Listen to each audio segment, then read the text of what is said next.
Right now, Yemen's facing a multitude of challenges, three big interconnected challenges: economic, demographic, and domestic security. All three of these are connected, and their impact, one worsening impacts the others. Economic, the country's quickly running out of money and natural resources. Demographic, it's the Arab world's poorest country, fastest growing country, an increasingly poorer country. And domestic security, the country is facing three big insurgencies right now. There's a separatist movement in the south, a civil war, an active civil war in the north, in Sada, and the reemergence of a rejuvenated al-Qaeda organization.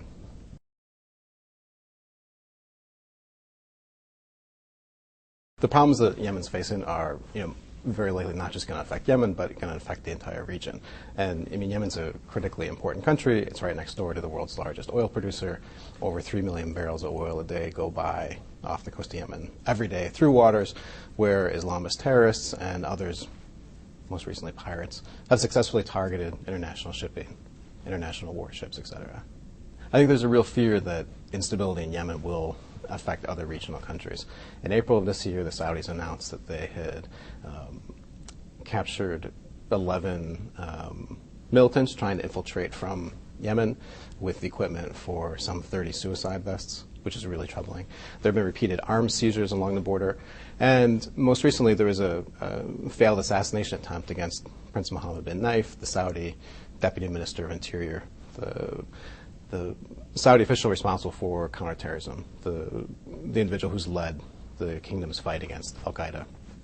This assassination attempt was conducted by a Saudi national who fled from Saudi Arabia to Yemen, and he left from Yemen to come back to Saudi Arabia in this bombing. And the organization, al-Qaeda in the Arabian Peninsula, resurgent al-Qaeda in the region, has claimed responsibility for the attack. And this is just the most recent manifestation that we've seen of instability and a deteriorating security situation in Yemen affecting the region. This is only going to get worse as time goes on, and the economic effects will also be very bad. There's no way that Yemen can absorb all of the labor. There's no way that Yemen can employ everybody in Yemen who needs jobs. These people will need to go abroad to find jobs. They need to go to the Gulf. And there will need to be a way for regional countries to start to absorb Yemeni labor. And that's going to be a big challenge going forward. After Afghanistan and Pakistan, Yemen's probably the most important international problem coming up for the United States. When you think about American national security interests, terrorism, access to hydrocarbons, regional instability, Yemen's got all of those things coming together.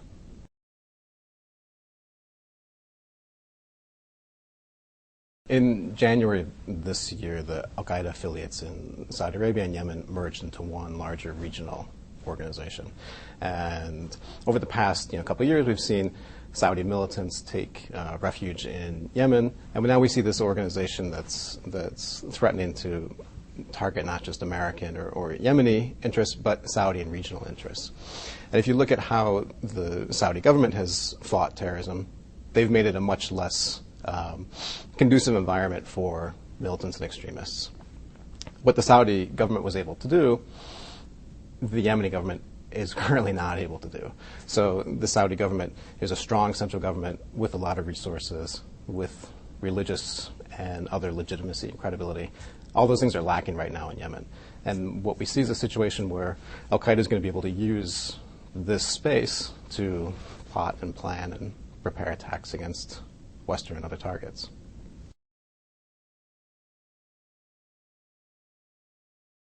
The conflict in the north in Sada has been going on for the last 4 or 5 years. Just recently flared up again into open hostilities, and this conflict goes back and has lots of kind of origins, from economic grievance, from lack of investment, from religious and sectarian and tribal animosities. It started out as a conflict about a group of Zaidi revivalists, sort of Shia revivalists, feeling disenfranchised, and it's spread now to have these very dangerous tribal overtones. One of the big problems going on in Yemen right now is that the Yemeni government has a very limited capacity to deal with multiple problems. So What we've seen over the last, half year is that the Yemeni government gets very preoccupied with one problem. First it was southern secessionism, now it's this war in Sada. And the big concern is that the government's attention gets diverted entirely on one issue and they can't deal with other issues, like Islamic terrorism, like the economy, like the end of oil or the end of water. And one of the big fears is that because the Yemeni government has not been able to decisively put down this insurrection, it emboldens other actors to take advantage of the government being distracted by this massive war in Sada.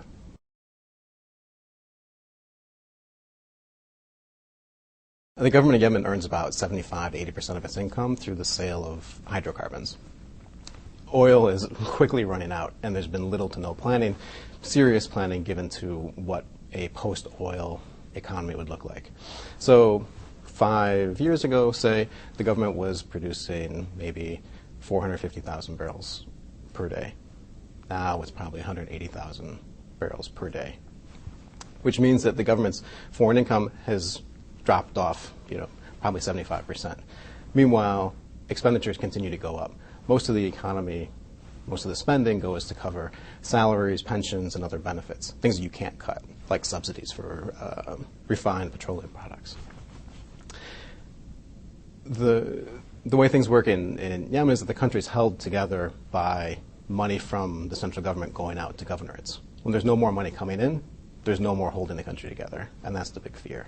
In 5 years or so, there will be no more oil, and there will be no more hard currency coming in. Resource depletion in Yemen is a huge problem. If oil is a bad situation, water is even worse. Every year the water table falls more and more. Most of Yemen's water is drawn from non-renewable underground aquifers. And as the water gets extracted, the water quality gets worse and worse.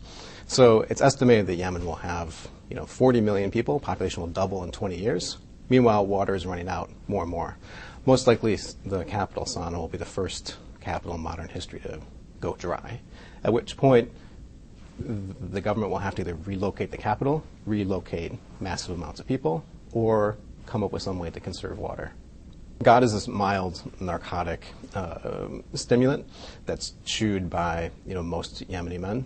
Most of the morning is spent looking for God, deciding where you're going to chew, and most of the afternoon is spent chewing God and socializing. Just about every social interaction in Yemen revolves around God chews. Much of the water in Yemen goes to irrigate God production. And God production expands every year. One of the problems is that there's no incentive to conserve water when you're irrigating God. The recent food crisis hit Yemen especially hard. So when prices rose, Yemen was especially hit. And there's been research to show that the average Yemeni family gave up eating instead of spending on God. So you see that many family members, were eating one meal a day. Caloric consumption went down. Many people weren't eating meat. People were taking extra jobs to earn money. And, the levels of malnutrition kind of skyrocketed. And even though the crisis has eased somewhat, in the next 3 or 4 years, when it comes back, it'll be even more devastating to Yemen.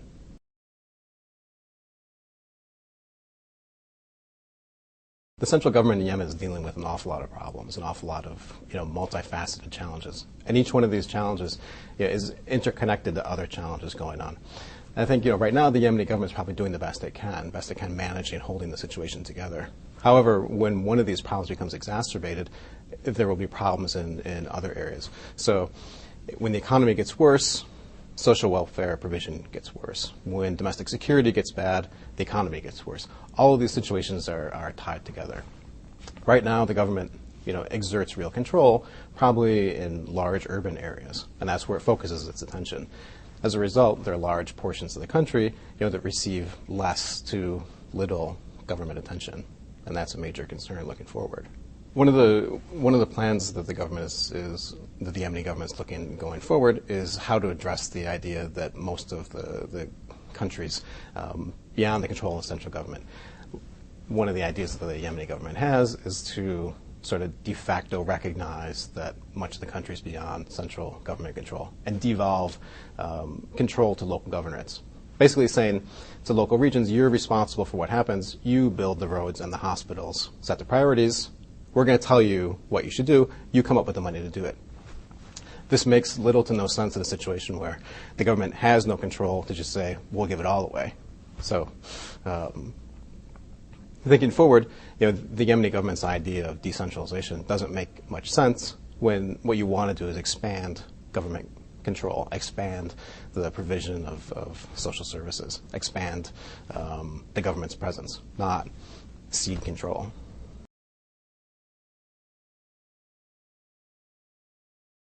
For the American government, Yemen is probably not a first-order priority right now, given everything else that's going on in the world. 2 wars, economic meltdown, Iran, North Korea, Middle East peace process, healthcare, everything else. I can understand that Yemen is very far down on the list of to-do items.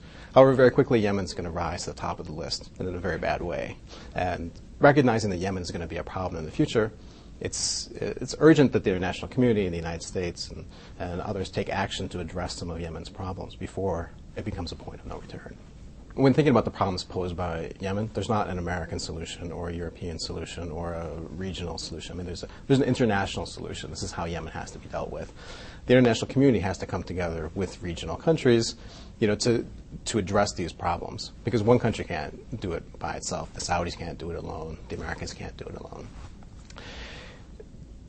When American officials talk about kind of priorities and concerns, so far it's been all about security and counterterrorism. That's what the relationship between Washington and Sana'a has been all about. And when you do that, you exclude a whole lot of other issues that need to be talked about, that need to be addressed. At the same time, the Americans talk about Yemen as a priority, kind of second only to Afghanistan and Pakistan. While Pakistan receives about $1 billion a year in assistance, Yemen's received about $20 million a year. That's less than $1 per Yemeni, which is kind of shocking when we think about what the impact of Yemen going off the rails is really going to look like. So the next budget request, the foreign assistance request has gone up to about $60 million. A lot of this also will include security assistance. But still, the humanitarian assistance and the development assistance is outweighed by security assistance, and that needs to change.